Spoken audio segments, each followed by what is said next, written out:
Welcome to Sleepy Crimes. I am Anna, your host. Tonight, we drift into the shadows of the year 2006.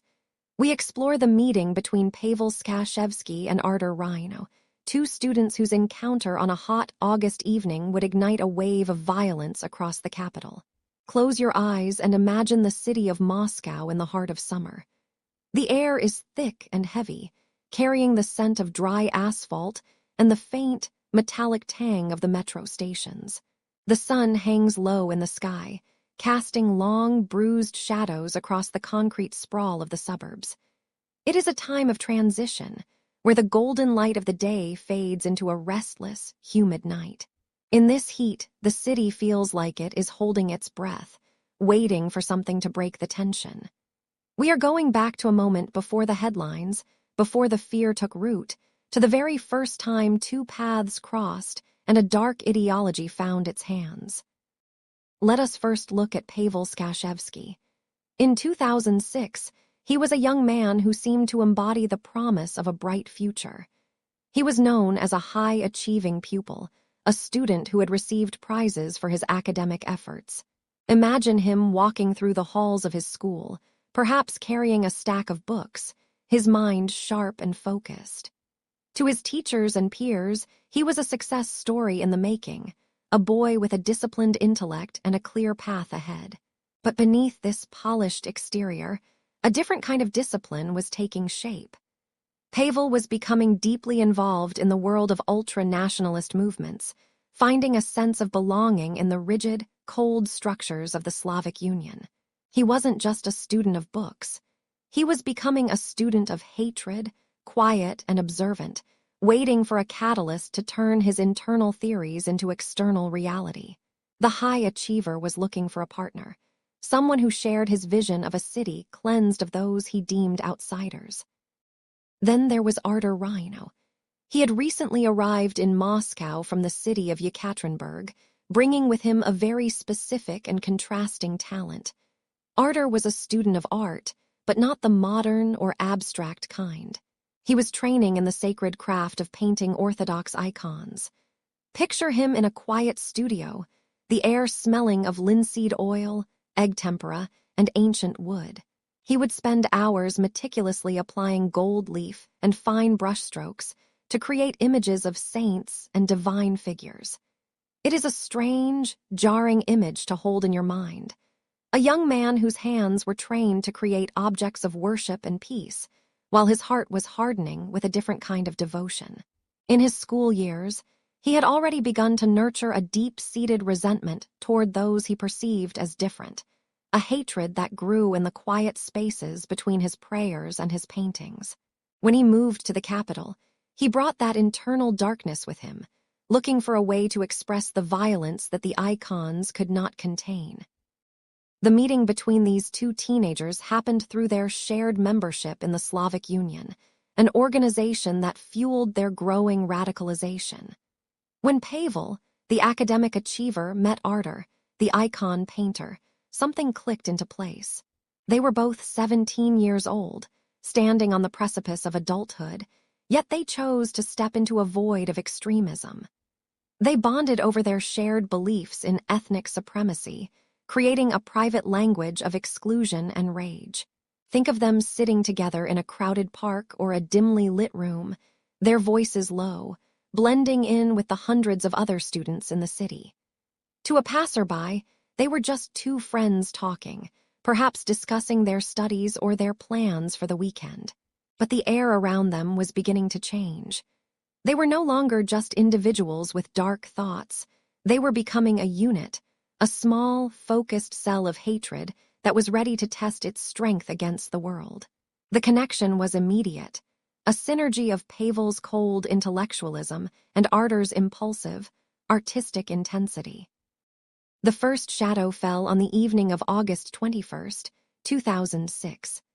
The location was near the Cherkizov market, a sprawling, vibrant hub of trade where people from all over the former Soviet republics gathered to work and live. On this particular night, the heat of the day was still radiating from the ground. Artur later confessed that they were simply strolling along when they encountered a fight.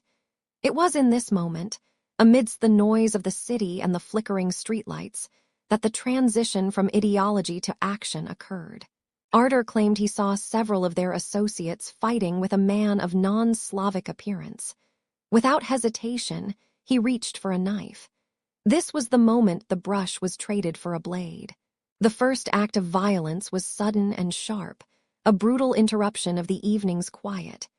In that instant, the two students stepped across a line that they would never cross back. The blood on the pavement was the signature on their new, dark pact, marking the birth of what would become one of the most feared gangs in the city. As they walked away from the scene, blending back into the Moscow night, the city remained unaware of what had just been unleashed. For Pavel and Arter, the act had a profound effect. It wasn't just a crime, it was a proof of concept. They had seen how easy it was to strike and disappear, how the shadows of the capital could hide their movements. The high achiever and the icon painter were now something else entirely. They began to plan more systematically, selecting their targets based on nothing more than their appearance, driven by a desire to cleanse the city they called home. They would soon start to record their actions, using mobile phones to capture the terror they inflicted, turning their crimes into a digital propaganda that they would share online. But on that first night in August, it was just the two of them, moving through the warm, dusty streets, feeling a surge of power that would sustain them through 20 murders and 12 attempts over the coming year. The first shadow had fallen, and as the summer of 2006 began to fade, a much deeper winter was settling into their souls. In the winter of 2006, the outskirts of Moscow felt like a landscape of frozen echoes. The horizon was a jagged line of gray concrete, where the massive, uniform apartment blocks, the Khrushchevka, loomed like silent giants against a bruised purple sky. This was the world of the edges, where the gleaming lights of the city center faded into a haze of industrial steam and salt-stained asphalt. In these quiet, hollow spaces, a different kind of structure was being built. It wasn't made of steel or stone, but of a cold, calculated ideology. This was the architecture of hatred, a blueprint for violence that was being drafted in the mind of a young man named Pavel Skachevsky. To look at him, you would see nothing of the darkness that was beginning to take root. He was a high-achieving student, a boy who had received academic prizes for his dedication and intellect. There was a precision to him, a neatness that suggested a future of quiet success.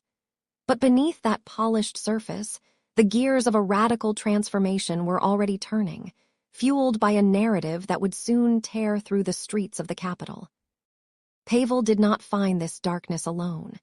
It was a shared descent, a brotherhood of shadow formed with Arter Rhino, an art student who spent his days painting the sacred images of Orthodox icons.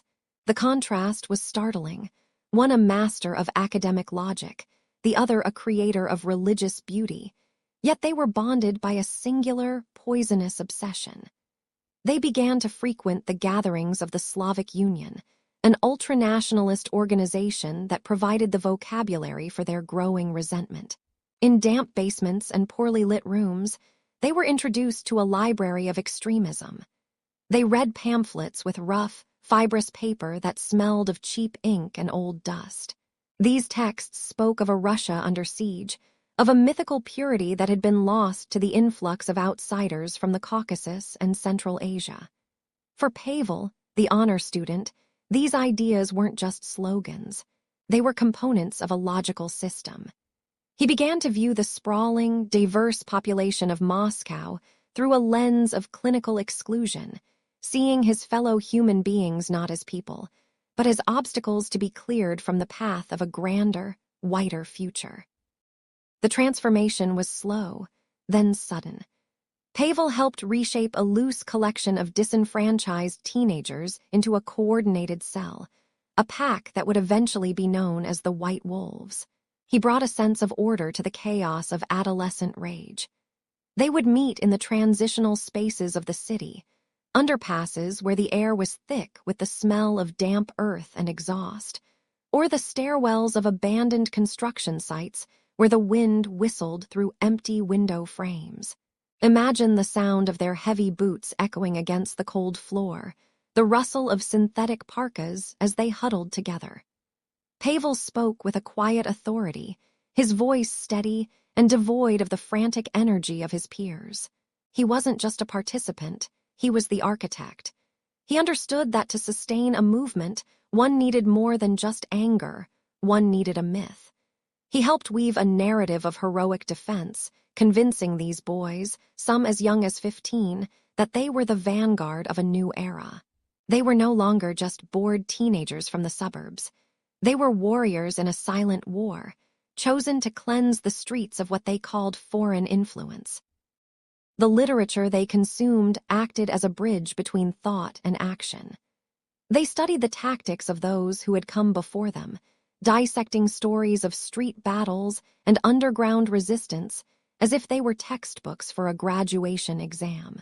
The ideology of the White Wolves was built on the idea of the mission. Each night out in the city was framed as a duty, a necessary task in the maintenance of the state. They began to carry knives with 25-centimeter blades, heavy steel that felt cold against their skin, hidden beneath the layers of their winter clothing. Pavel's influence was visible in the way the group started to move. They were no longer a disorganized mob. They learned to blend into the evening crowds, to watch the patterns of the city, and to wait for the moment when a person of non-Slavic appearance would walk alone into the shadows. The architecture of their hate required a foundation of secrecy. They learned to communicate in codes, to avoid the prying eyes of the authorities, and to treat the vibrant, multicultural heartbeat of Moscow as a target map. By late 2006, the cell was fully formed. The ideological seeds planted in the quiet corners of the city had grown into a thicket of malice. They didn't look like the skinheads of the previous decade. Many wore glasses, carried school bags, and looked like any other group of students heading home after a long day of study. This was part of the design, the invisibility of the predator. Pavel ensured that their appearances remained unremarkable, a tactic that allowed them to move through the metro stations and along the tram lines without a second glance from the militia. They were the ghosts of the outskirts, fueled by a belief that they were the only ones brave enough to act on their convictions. The air in their meeting spots was always cold, the kind of deep, biting chill that settles in the bones, but they felt a strange, distorted warmth in their shared purpose. They were ready to move from the theory of the pamphlet to the reality of the blade, convinced that every strike was a brick in the wall of the new world they were building. As the year turned toward 2007, the frequency of their missions increased. The architecture was complete, and the wolves were no longer content with just watching. The ideology had become a physical weight, a pressure that could only be relieved through the act of violence. Pavel watched the city not with the eyes of an architect looking to build, but with the gaze of a surveyor identifying what to demolish. Every flickering street lamp in the peripheral districts, every empty park bench covered in a thin layer of rime ice, was a potential setting for their dark theater.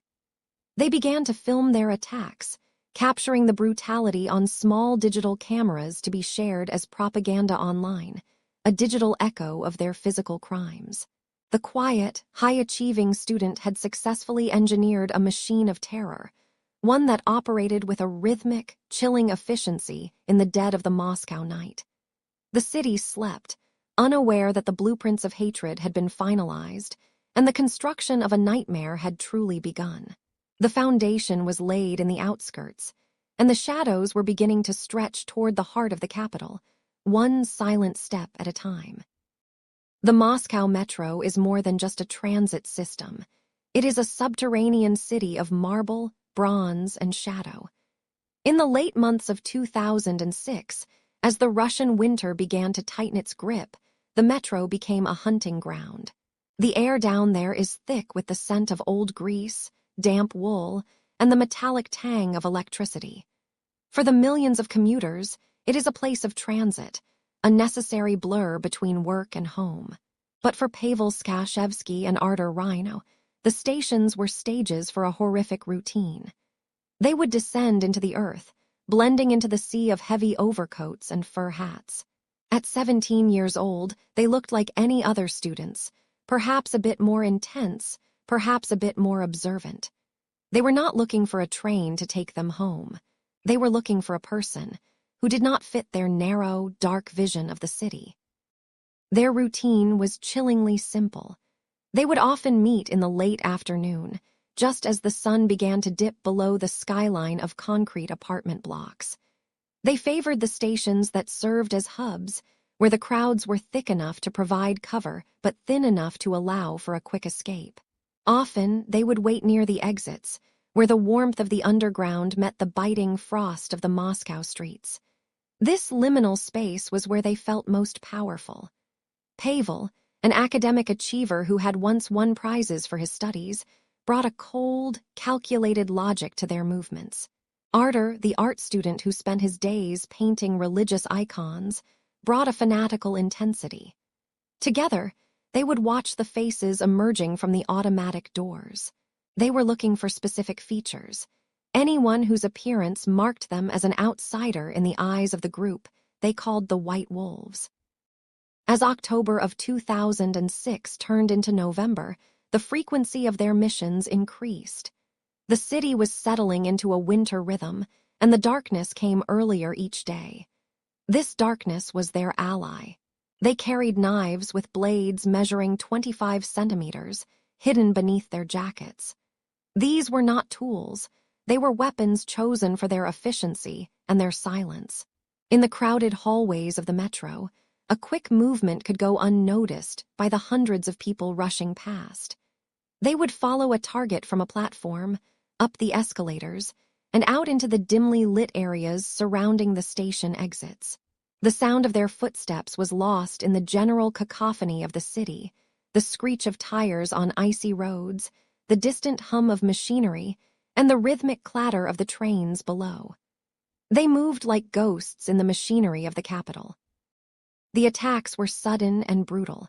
They did not speak to their victims. There was no warning, only the flash of steel in the yellow glow of the street lamps. They sought to inflict the maximum amount of harm in the shortest possible time.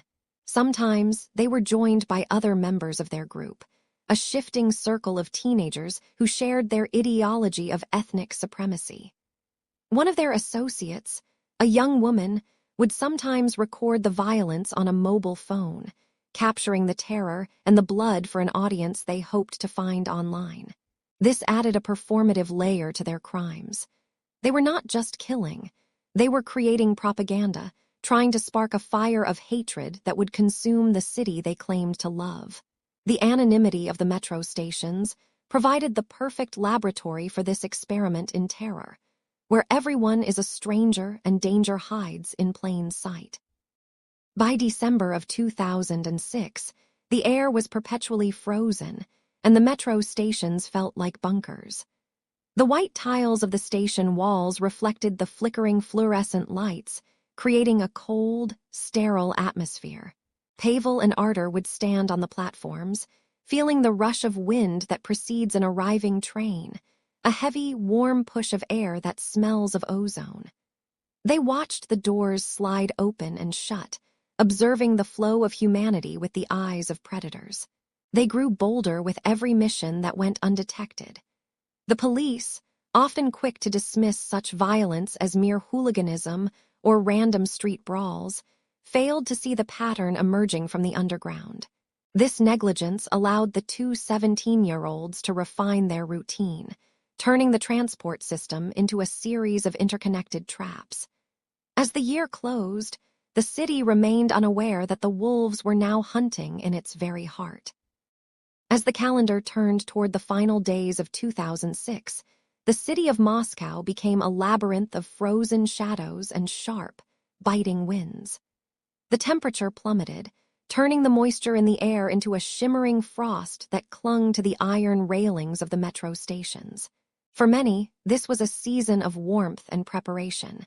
But for the immigrant communities living on the fringes of the metropolis, the drop in temperature brought a much more sinister chill.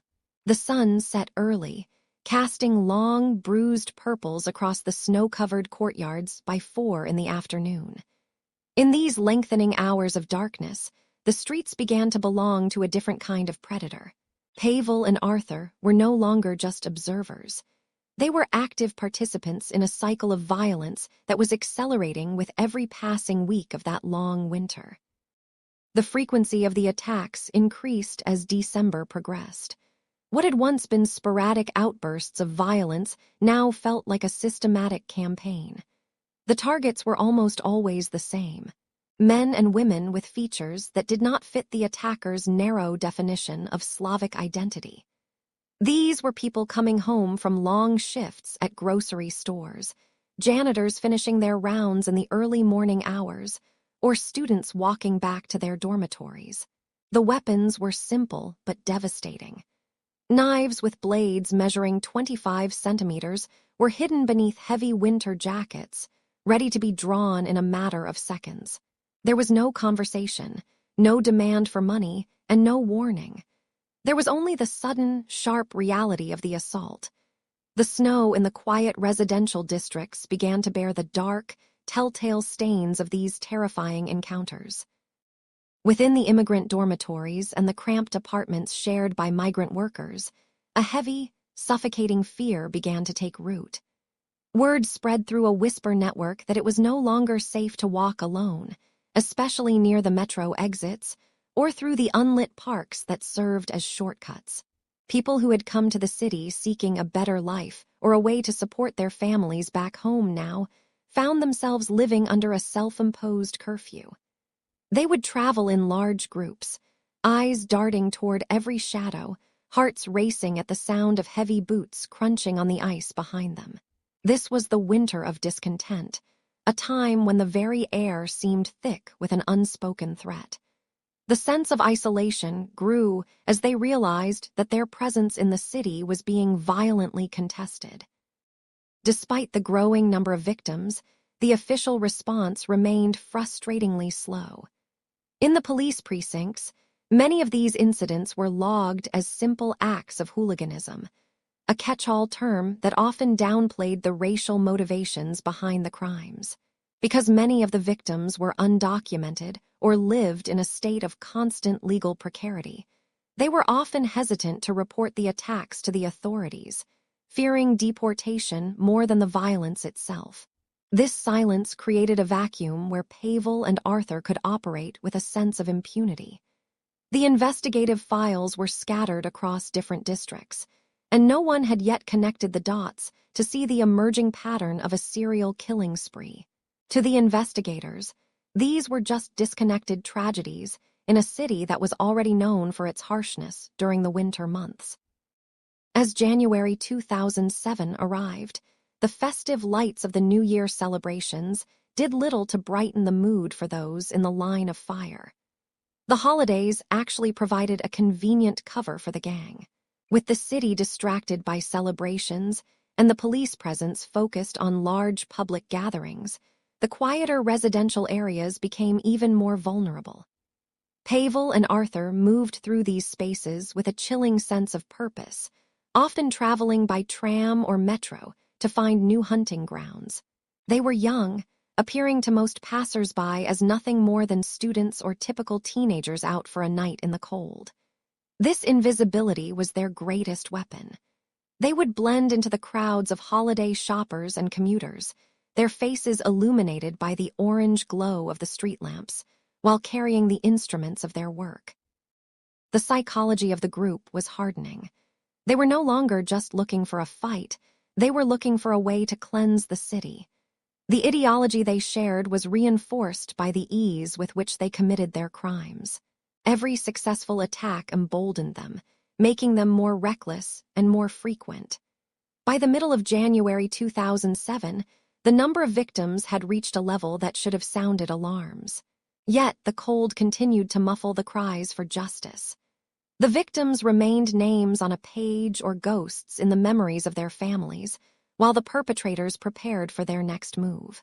The winter was far from over, and the shadows of Moscow were growing longer and deeper with every frozen night that passed during that dark season. The air in Moscow on the evening of October 20th, 2007, carried the sharp, biting chill of a Russian autumn that was fast surrendering to winter. In the southwest district, the trees stood like skeletal fingers against a darkening sky, their golden leaves now brown and damp, carpeting the sidewalks in a heavy, muffled layer of decay. It was a Saturday, a day usually reserved for the slow pace of recovery after a long week, but the atmosphere in the city was thick with an unspoken tension. For Sergei Nikolaev, a 46-year-old man with the quiet, focused eyes of someone who spent his life thinking 10 moves ahead, it was simply an evening to walk. He was an international master of chess, a title earned through decades of patience, strategy, and a deep understanding of the 64 squares that governed his professional life. Born in the Sakha Republic, he had traveled far from the frozen lands of Yakutia to find success in the capital, not just as a player, but as a businessman and a mentor to the next generation of grandmasters. As Sergei walked, his mind was likely filled with the silent rhythms of the game he loved. In chess, every move has a consequence, and every threat must be calculated before it can be neutralized. But the game Sergei was about to enter had no rules, and the opponents he faced were not interested in the elegance of a Sicilian defense or the complexities of an endgame. Out of the shadows of the nearby buildings, a group of figures began to coalesce. They were young, some as young as 14, others barely 16. They wore heavy black coats and thick-soled boots that crunched rhythmically against the gravel and dead leaves. To a casual observer, they might have looked like any other group of teenagers returning from a soccer match, but their movement was predatory.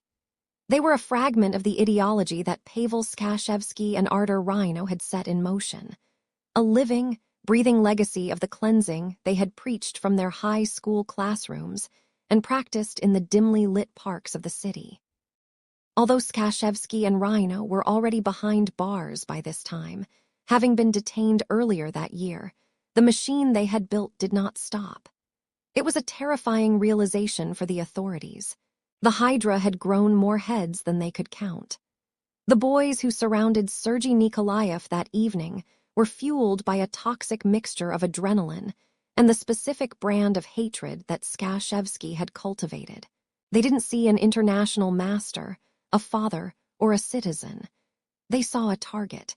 The attack was sudden and devoid of the logic Sergei lived by. They descended upon him with the chaotic energy of a pack, utilizing baseball bats and knives with a brutality that defied their young ages. In the frantic, terrifying moments of the struggle, Sergei reportedly cried out a phrase that would later haunt the investigators and the chess community alike. He shouted, "I am one of you, or I am your own." It was a desperate appeal to their shared humanity, a reminder that he was a citizen of the same country, a man who spoke their language and lived under their flag. But his words fell on ears that had been deafened by months of radicalization. The violence was not just physical, it was performative. One of the teenagers held a mobile phone aloft, its small screen glowing like a pale ghost in the twilight. They were recording. They wanted a trophy, a digital testament to their strength that they could later upload to the dark corners of the internet to inspire others. This was the hallmark of the Rhino and Skachevsky method, the belief that the crime was only complete once it was witnessed. Sergei Nikolaev, a man whose life was dedicated to the most intellectual of pursuits, died on that cold Moscow street from a multitude of stab wounds. His friend, who had been walking with him, was also brutally beaten but managed to survive, a lone witness to the nightmare that had unfolded in the span of mere minutes. The group did not run immediately. They divided with a chillingly calm efficiency, disappearing into the residential blocks where the symbols of their movement were whispered in stairwells and scrawled on concrete walls. For 30 minutes after the attack, as Sergei lay still and the city lights flickered to life, no one came to his aid. Passers-by lowered their heads, and the silence of the park returned, heavy and suffocating. It was only when the news of the victim's identity began to circulate that the weight of the crime truly hit the public consciousness. This wasn't a nameless migrant or a transient laborer. This was a man whose name was known in the hallowed halls of international sport. The murder of Sergei Nikolaev acted as a catalyst. The authorities, who had long preferred to categorize these incidents as isolated acts of hooliganism or simple street fights, could no longer ignore the pattern. The sheer frequency and the specific targeting of victims based on their appearance pointed back to a singular source of inspiration. They began to look closer at the folders from the 2006 and 2007 investigations, realizing that the arrest of Pavel Skachevsky had not been the end, but merely the beginning of a much larger reckoning with the city's underbelly. The investigators started to piece together the evidence with a new sense of urgency. They looked at the footage the boys had taken, matching the grainy images to other unsolved assaults across the southern part of Moscow. They realized that Skachevsky had created a blueprint for violence that survived his own incarceration. The chess master's death was a move the gang thought would demonstrate their power, but instead, it became the evidence that would finally bring the full scope of their operation into the light. The meticulously planned attacks, the choice of weapons, and the celebratory atmosphere of the killings all pointed to an organized structure that mimicked the very chess games Nikolaev had mastered. As the police rounded up the teenagers involved in that October night, the city began to wake up to a reality where the most dangerous predators weren't monsters under the bed, but the children standing on the corner in black coats, waiting for the sun to go down. The year was 2006, and the World Wide Web was a vastly different landscape than the one we navigate today. It was a frontier of shadows, a place where the edges of reality and the digital void blurred in the flicker of heavy cathode ray tube monitors. In the quiet of a Moscow night, the only sound in a cramped apartment might be the rhythmic whirring of a computer fan, a mechanical heartbeat in the dark. Pavel Skachevsky and his companions moved through this digital wilderness with a chilling sense of purpose. They were not content with the silence of their crimes.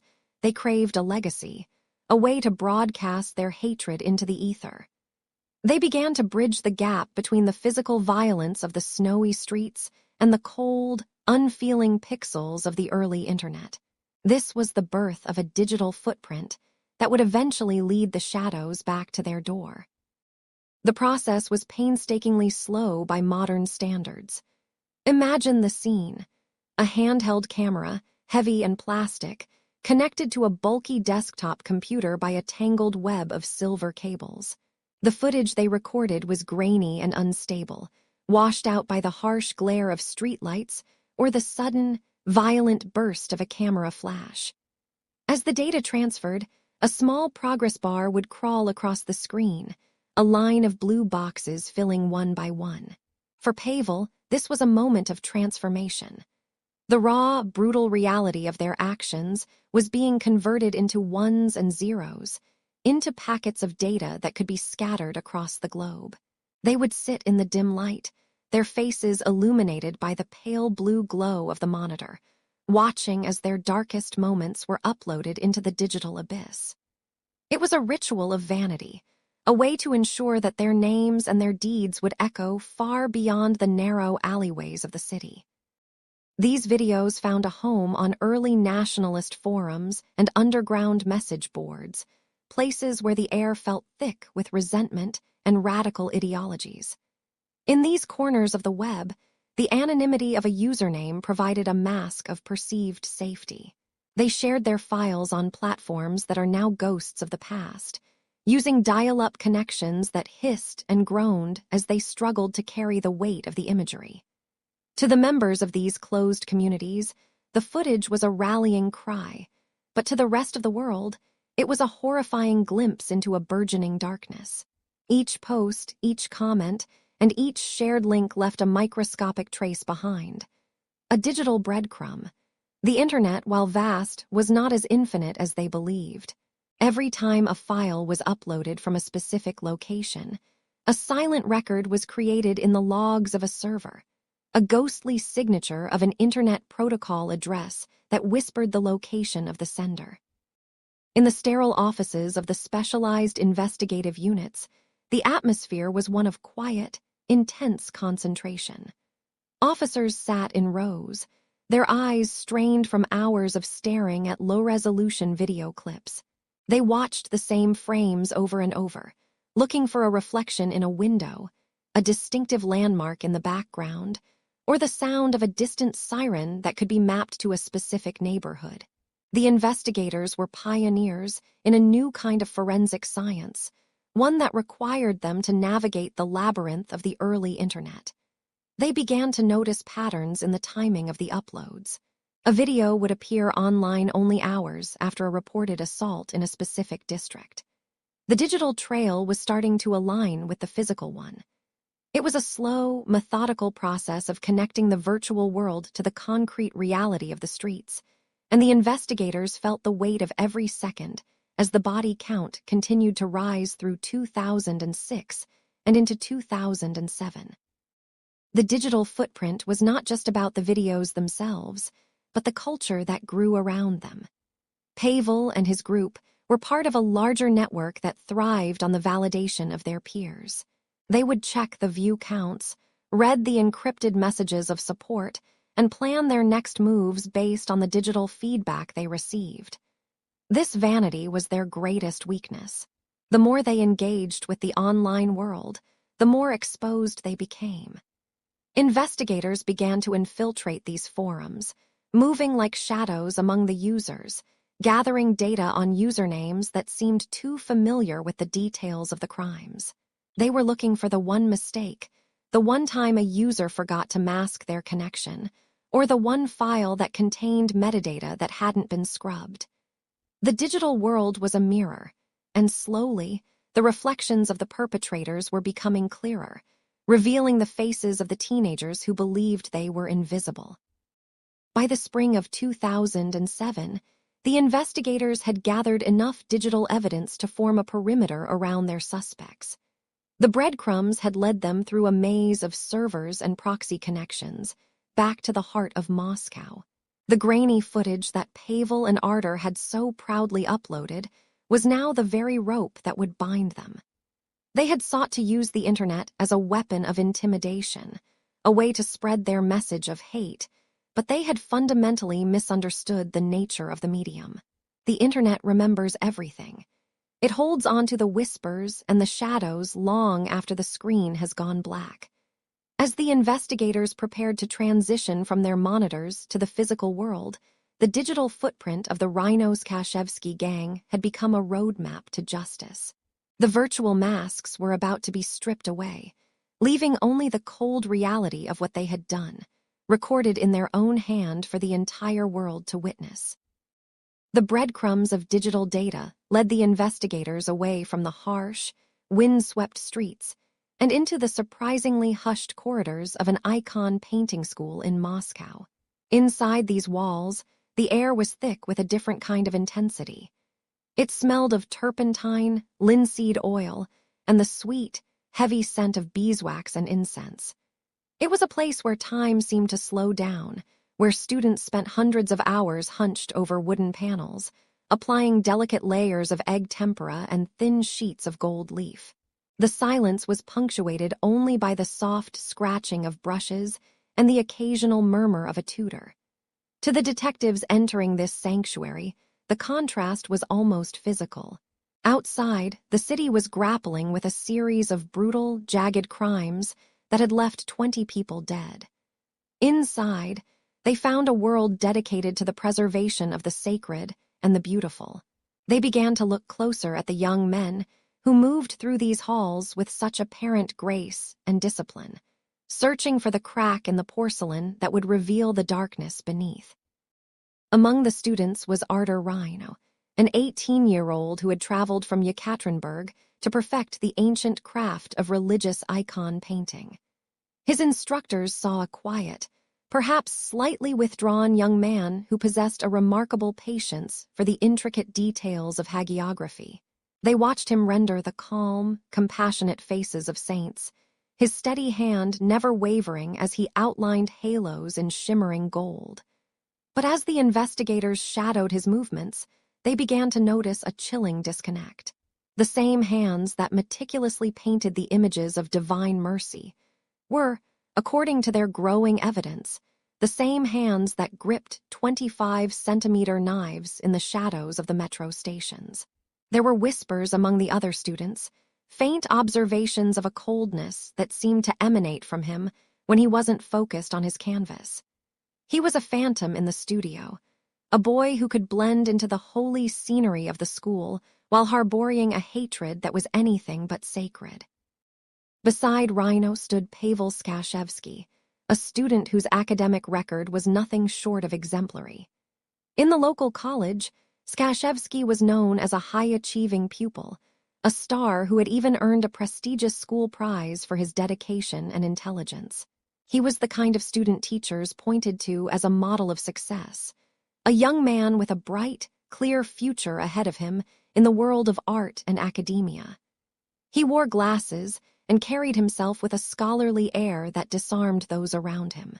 The detectives found it difficult to reconcile this image of the prize-winning student with the leader of a violent gang that had spent the better part of a year terrorizing the city. They spent hours reviewing his school files, looking for any sign of a grievance or a break in his composure. But on paper, Pavel was perfect. It was only when they looked at the company he kept and the locations he frequented after his lectures ended that the facade began to crumble, revealing the calculated mind of a predator hidden behind a student's spectacles. The investigators began to conduct quiet interviews in the common areas and the workshops of the school, trying not to alert their targets. They spoke to classmates who recalled seeing the two boys huddled together, speaking in low tones that stopped whenever a teacher approached. There was no overt evidence of their ideology within the school walls. There were no swastikas carved into the desks or hateful slogans whispered in the lunchroom. Instead, there was a strange, hollowed-out quality to their presence. One witness described how Arthur Rhino would stare at a half-finished icon for an hour without moving, his eyes appearing totally vacant, as if his mind were miles away, perhaps replaying the events of the previous evening. The detectives realized that the art school wasn't just a place of study for them. It was the ultimate camouflage. In a society that often associated skinhead violence with the uneducated and the marginalized, two sophisticated art students were the last people anyone would suspect of a murderous spree. As the spring of 2007 warmed the Moscow air, the tension between the students' two lives reached a breaking point. The investigators had mapped out the geography of the attacks and found that many occurred within a short distance of the transit routes used by the boys to get home from the college. They began to see the city through the eyes of the suspects, noticing how the quiet, reflective walk from the art studio could quickly transform into a hunt. The sheer discipline required for icon painting, the focus, the repetition, the suppression of self, seemed to have been twisted into a tool for their crimes. The detectives felt a growing sense of urgency as they realized that the 37 murders Rhino would later claim were not the work of impulsive thugs, but the output of two young men who approached violence with the same methodical precision they applied to their paintings. Every stroke of the knife, like every stroke of the brush, was part of a dark, perverted vision they were determined to complete. The final pieces of the puzzle fell into place during a surveillance operation in late April. The investigators watched as Skachevsky and Rhino left the school, their bags heavy with books and art supplies, looking for all the world like tired students heading home for the night. They boarded a tram, the same mundane mode of transport they had used dozens of times before. But on this evening, the detectives were closer than ever, watching the way they scanned the other passengers, looking for a victim who fit their narrow, hateful criteria. The quiet whispers in the art school had grown into a roar of evidence that could no longer be ignored. The perimeter was no longer just a digital boundary. It was a physical trap, tightening around the two boys who had tried to hide their blood-stained knives behind the golden halos of saints. The sanctuary of the college was about to be breached by the reality of the streets they had stained with red. The evening of April 12, 2007, began with a deceptive stillness. Moscow was caught in that fragile transition between winter and the first tentative breaths of spring. On the streets, the pavement was slick with melted slush and a light drizzle of evening rain. In the district where Karen Abramian lived, the streetlights cast long, amber puddles across the asphalt.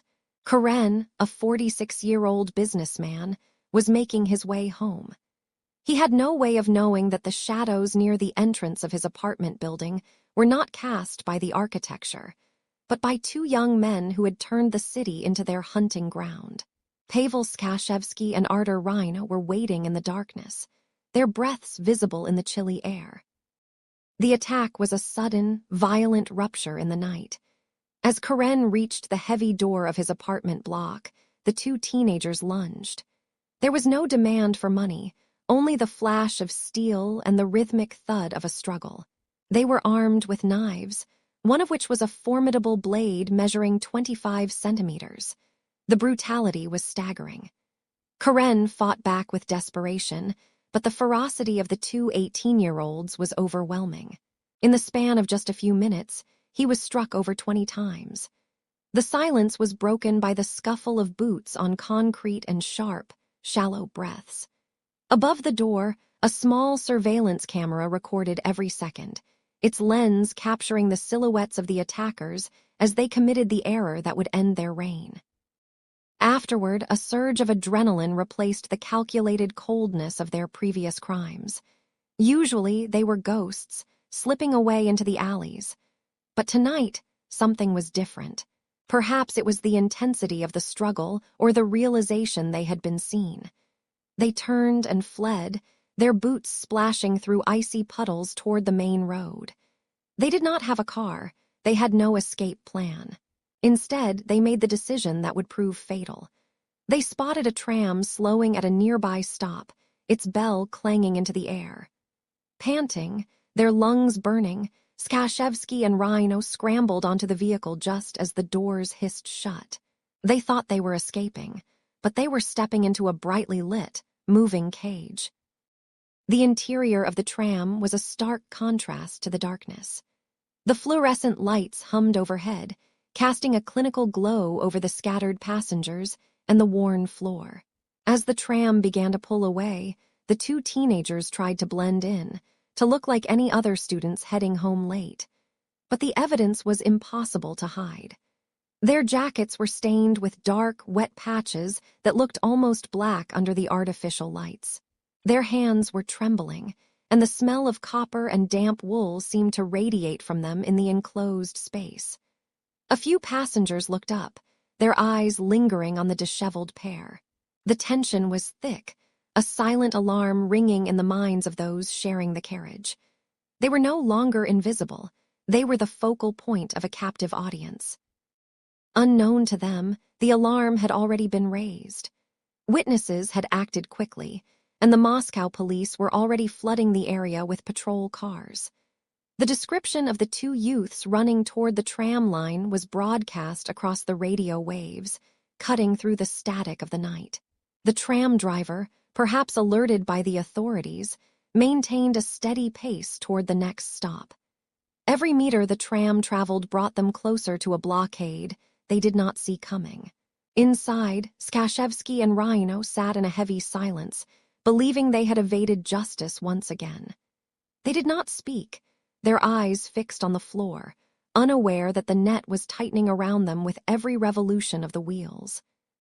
The end came with the screech of brakes. At the next stop, the doors opened to reveal the dark silhouettes of the police. The officers swarmed the entrance, their voices sharp and commanding. There was no room to run. Skachevsky and Rhino were pulled from their seats, their arms pinned as the cold steel of handcuffs clicked into place. a sound that signaled the end of their spree. Upon searching them, the officers discovered the knives, still slick and tangible. The teenagers, who felt like untouchable masters of the city, were now just two shivering figures in a patrol car.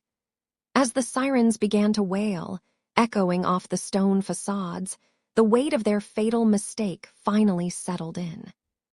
The transition from the vibrating metal of the tram to the heavy, silent corridors of the police station felt like a sudden shift in reality. Artur and Pavel were led through the double doors, their clothes still damp with the evening air and the dark, unmistakable stains of their final act. The handcuffs rattled with a metallic rhythm against their wrists, a sound that echoed sharply in the sterile hallway. The walls were a pale, sickly yellow, illuminated by flickering fluorescent tubes that buzzed like trapped insects in the ceiling. Each footstep was a heavy thud on the linoleum floor, a sound that seemed to mark the end of their freedom. They were separated almost immediately, taken to different rooms where the air felt thin and cold. In the sudden silence of the station, the gravity of the night began to settle. The chaotic energy of the tram had been replaced by a clinical stillness, a place where time seemed to slow down, stretching every second into a long, agonizing wait. The interrogation room was a box constructed of concrete and shadow. A single wooden table sat in the center, its surface scarred by years of tension and the weight of heavy hands. Above, the light cast a harsh, unforgiving glow, carving deep shadows into the corners where the dust motes danced in the stagnant air. There was a faint, lingering smell of floor wax and old, cold coffee, a scent that seems to permeate places where secrets are unraveled. Artur Rhino sat on the hard chair, his eyes fixed on the grain of the wood. He was young, a student of icon painting, a detail that felt jarringly poetic against the backdrop of a murder investigation. His hands, usually steady with a brush and pigment, were now perfectly still. Across from him, the detectives moved with a deliberate slowness, their silhouettes large and imposing against the cinderblock walls. They laid out the files, the paper rustling with a sound like dry leaves in the wind. The turning point of the evening came when a small television monitor was wheeled into the room on a metal cart.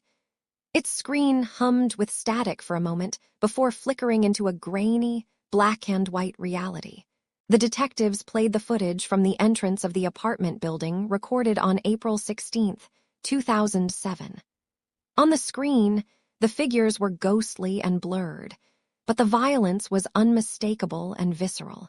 They watched as the tragedy unfolded in silence, the rhythmic movements of the attackers captured for eternity by a lens that did not blink or turn away. Artur watched himself on the screen. He watched the reflection of his own actions as if he were observing a stranger in a distant, forgotten play. The room grew colder as the finality of the evidence settled over them like a shroud. There was no more room for denial, and no space left for excuses. The flickering light of the monitor played across his face, highlighting a calm that was more unsettling than any outburst of rage could ever have been. Then the silence broke. It did not break with a sob or a plea for mercy, but with a steady, matter-of-fact narrative that chilled the bones of everyone present. Artur Rhino began to speak. He did not just admit to the murder of Karen Abramian. He began to recount a long, dark history of violence that surpassed anything the investigators had prepared for. He spoke of the many nights spent in the dormitory suburbs, waiting patiently in the shadows for a victim to appear. He described the cleansing of the city as if it were a chore, a grim duty he felt compelled to fulfill. The detectives leaned in, their pens scratching furiously against their notebooks, trying to keep pace with the flood of details. Then came the number that made the air vanish from the room entirely. 37. He claimed 37 lives had been taken by his hand, and the hands of his companions between August 2006 and April 2007. The sheer scale of the admission was a suffocating weight that changed everything. While Arter's words flooded the first room, in another chamber, Pavel Skachevsky sat in a vastly different state of being. Pavel was 18, just a year older than his companion, but his demeanor was that of an ancient, frozen mountain. Where Arter was verbal and almost eager to detail the geography of their crimes, Pavel was a wall of calculated, impenetrable ice. He did not show remorse. He did not show fear. He sat with his spine perfectly straight, his gaze leveled at the wall behind the investigators as if he were looking through them. To him, the interrogation was a game of endurance, a test of his ideological resolve. He was the intellectual pillar of their group, the one who viewed their horrific actions with a detached, clinical precision. Even as the reports of the 37 confessions from his partner reached his ears, his expression remained unchanged. He was a portrait of cold defiance, a young man who had fully embraced the darkness and felt no need to explain his choices to the world.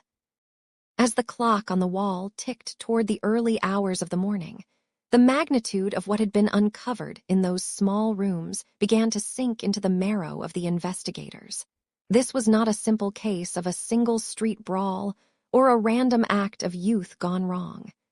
This was a systematic, planned campaign of hatred led by teenagers who should have been dreaming of their futures and their art.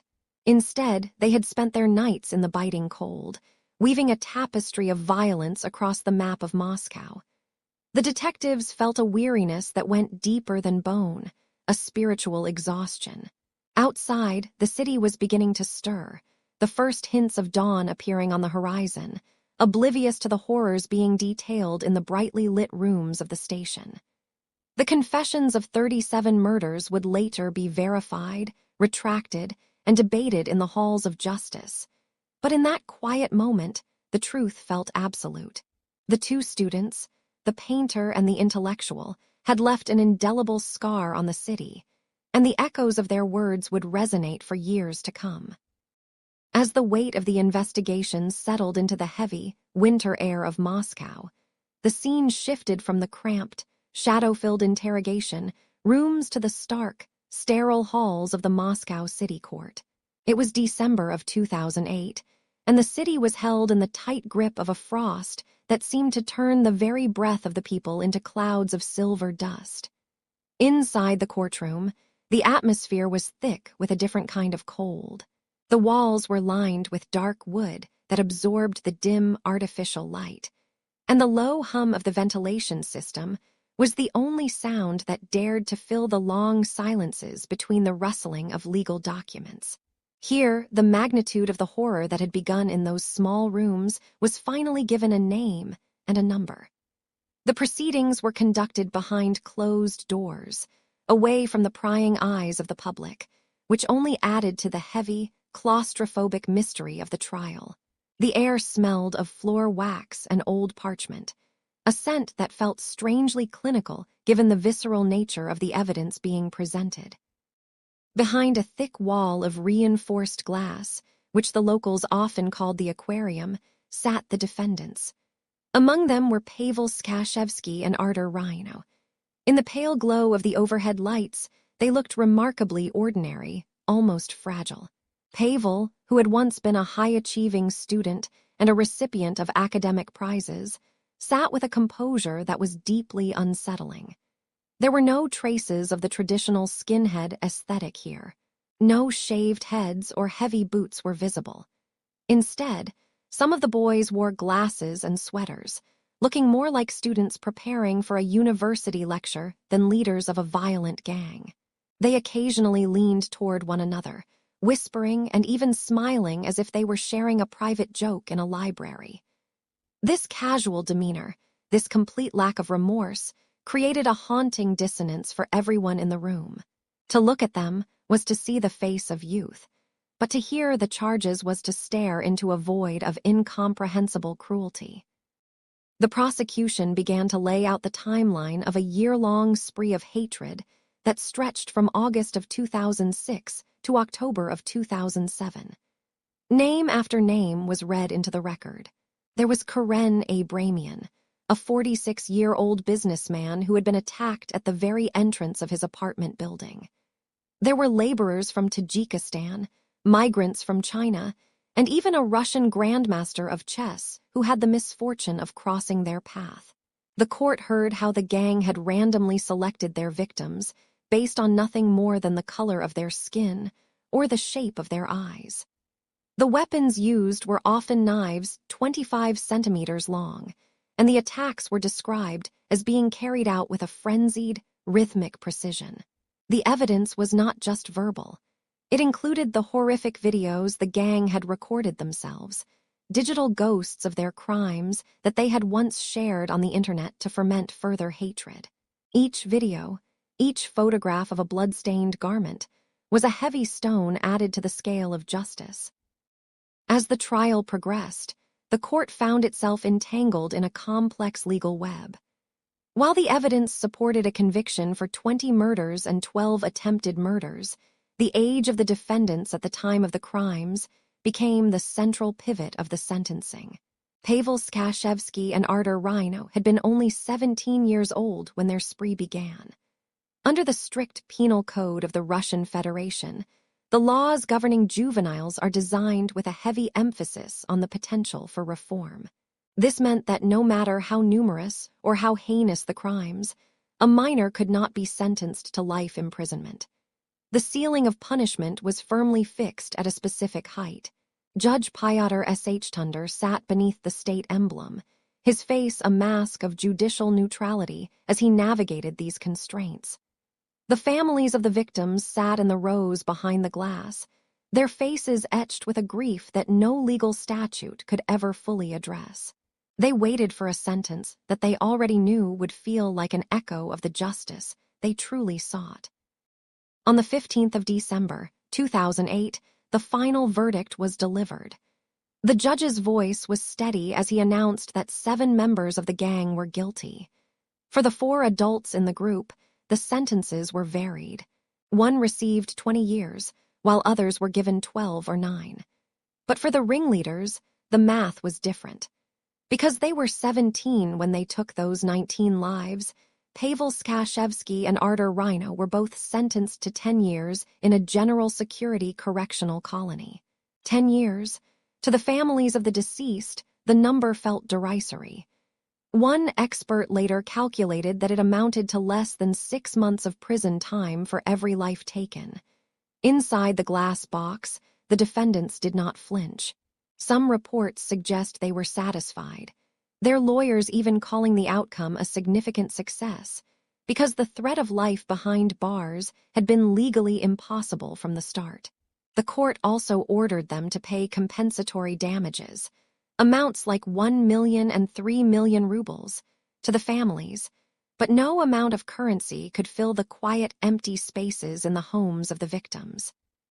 The maximum sentence had been reached, yet a profound sense of unease lingered in the courtroom long after the guards led the young men away.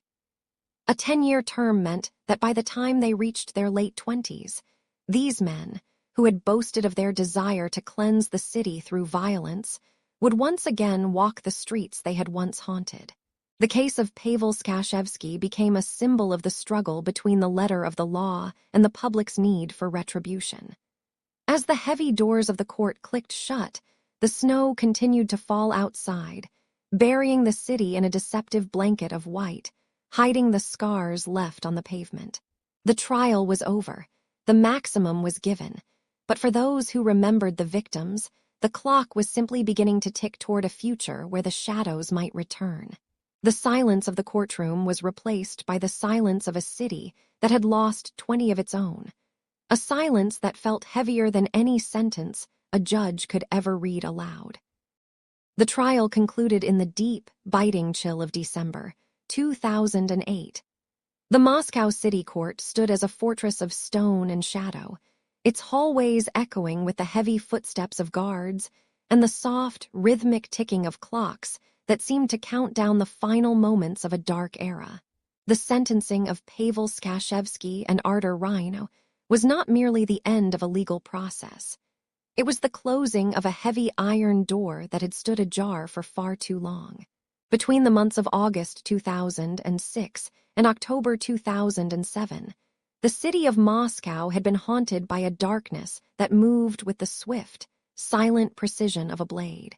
The air in the courtroom that day was thick, weighted by the presence of families who had waited months for a resolution that felt both necessary and entirely insufficient. As the judge began to read the verdict, a hush fell over the room, the kind of silence that feels physical, like a hand pressed against the chest. The legacy of the Rhino and Skachevsky gang, often referred to in hushed tones as the wolves of the Moscow suburbs, lingers in the archives like the faint, metallic scent of old copper.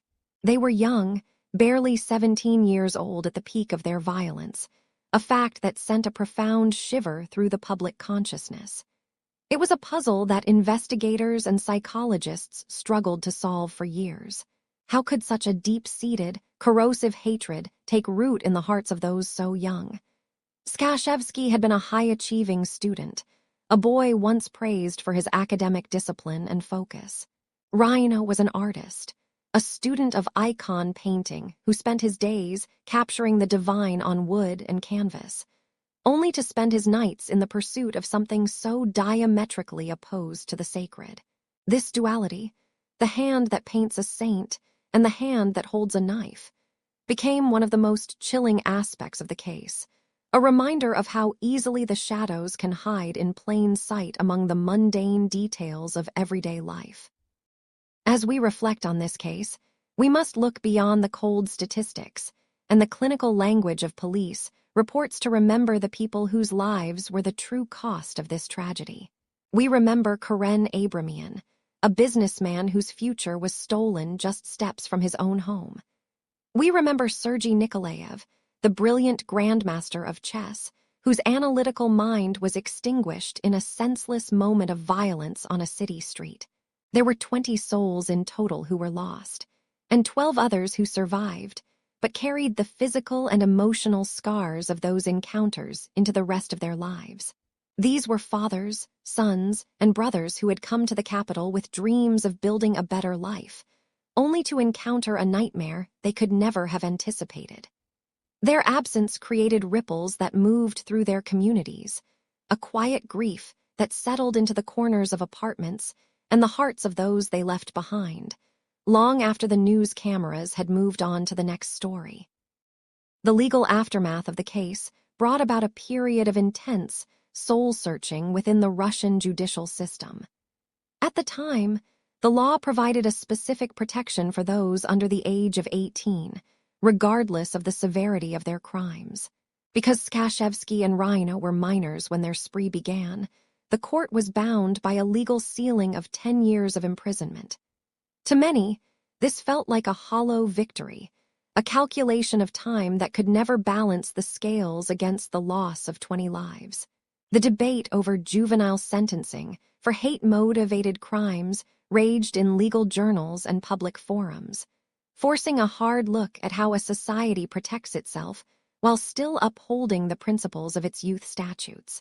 The case became a landmark, a grim reference point for lawmakers who sought to understand the rise of xenophobic violence and the loopholes that allowed such prolific offenders to receive what some deemed a derisory punishment. Time, however, is a persistent tide. As the years turned into a decade, the city of Moscow continued to evolve, layering new memories over the old. The streets where the attacks occurred were repaved, the buildings repainted, and the sharp edges of that era began to soften under the weight of a new generation. In the year 2017, the doors of the penal colony finally opened for Pavel Skachevsky. He stepped out into a world that was vastly different from the one he had left behind in 2008. The silence surrounding his release was as heavy as the noise of his initial arrest. The men who had once led a pack of wolves were now individuals walking back into a society that had worked hard to heal its wounds. The echo of their actions remains, not as a call to others, but as a somber warning etched into the history of the city, a reminder of the fragility of peace and the importance of looking out for one another in the dark. Now, the lights in the archive are being dimmed, and the heavy ledgers are being closed. The investigators have long since retired, and the ink on the final appeals has dried into the paper. The city is quiet tonight, wrapped in a blanket of soft, falling snow that covers the paths and the pavements, muting the sounds of the world outside. We have walked through the shadows of these events together, and now it is time to return to the warmth and the safety of the present moment. The questions that remain are for another time, for another day. For now, there is only the stillness of the room and the steady rhythm of your own breath. The case rests now. Let the details fade. You are safe. Close your eyes, breathe deeply, and have a good night. Sleep well.